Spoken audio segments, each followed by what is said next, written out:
God. You know, I haven't seen my wife in 3 weeks. Weird part is she hasn't complained. Can we talk about common side effects?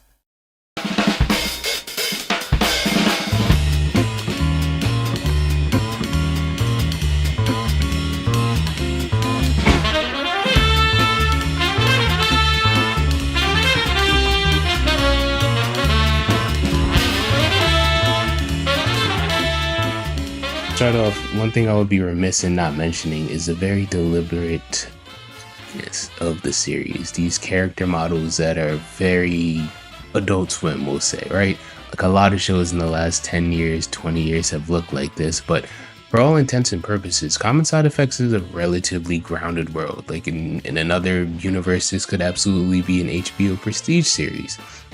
But I think that this use of animation really leverages the medium where we get these big-headed characters with small faces that elicits like a certain feeling when I watch it, where I'm like, this person isn't meant to be trusted.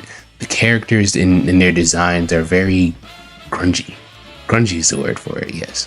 I don't know if I would say ugly. I would say ugly. I have said ugly. But grungy, I think, describes it a little bit better.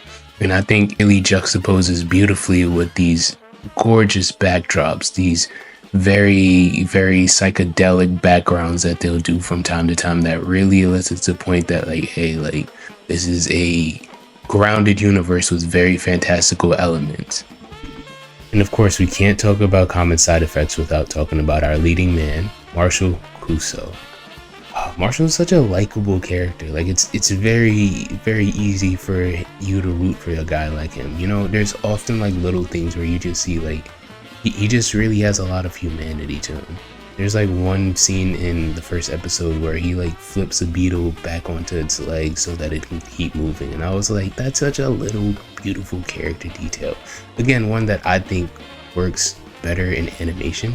Not that it wouldn't work in live action, of course, but I just feel like it really speaks to who he is. It's just done in a montage. There's no dialogue in the scene, but it just quietly shows you like, hey, he's somebody who cares. And he's really reminiscent of a lot of real life whistleblowers, and so you really do want to see him do well. Of course, a lot of his character flaws come from being too trusting and putting himself in situations where it's like, well, might have been better off not reaching out for that person or not looking for help from this person.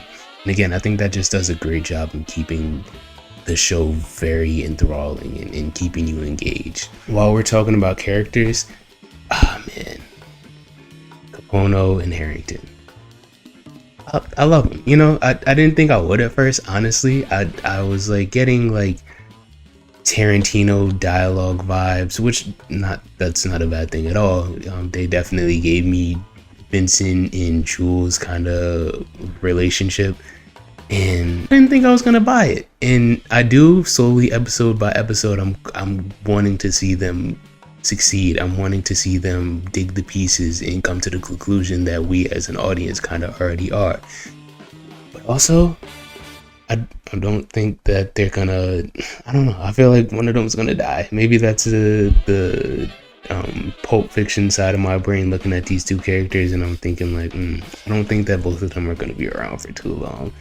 But who's to say? Again, it's one of the things that just keeps you coming back week to week.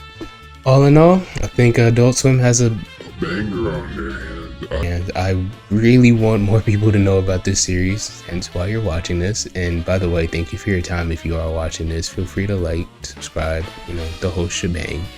I want to start making more videos like this in particular, where I can just very lightly go over the series.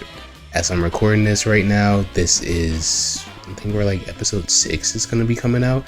And so we're halfway through the season, I believe, and I think it's only going to get crazier from here, and I want to have more conversations and more dialogue about this. So if you're interested in that, come back. I'll be here.